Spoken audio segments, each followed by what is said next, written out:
Napakatahimik po niyan. Mamaya makita nyo. Magkwekwentuhan po tayong dalawa. Samantalang umaandar yung generator, tingnan natin kung gaano siya kalakas. Mostly po, sir, pagka po nagpaandar tayo ng generator, di na tayo maririnig eh. Opo. Pero ito po, pag umandar, dinig po tayo ng mga manonood po natin. Pababatiin ko kayo, pero paandarin muna natin to. Pababatiin ko po kayo, ha? Okay, salamat, sir. Gusto niyo, sir, kayo na po mag-start. Ito pong inverter generator po natin, 3,200 watts lang po ito, ha? Pero ang kaya po niyang paandarin, dalawang aircon sabay. Yan.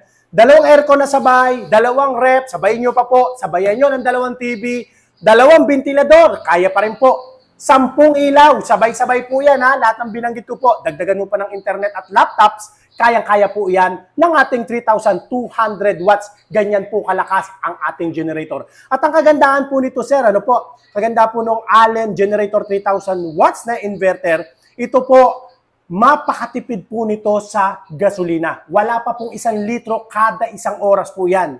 Try nyo nga po, sir, napakadali niyang start. Push button. Balik yung choke. Ayun, sanay si sir.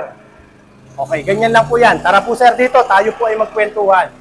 Baka meron po kayong gustong batiin samantalang umaandar yung generator. Binabati ko po yung aking pamilya at saka yung nanay ko na nagpabili. Sir, maraming salamat po sa inyo pong pagbisita po sa atin. Ha? Salamat din po. Thank you po, thank you.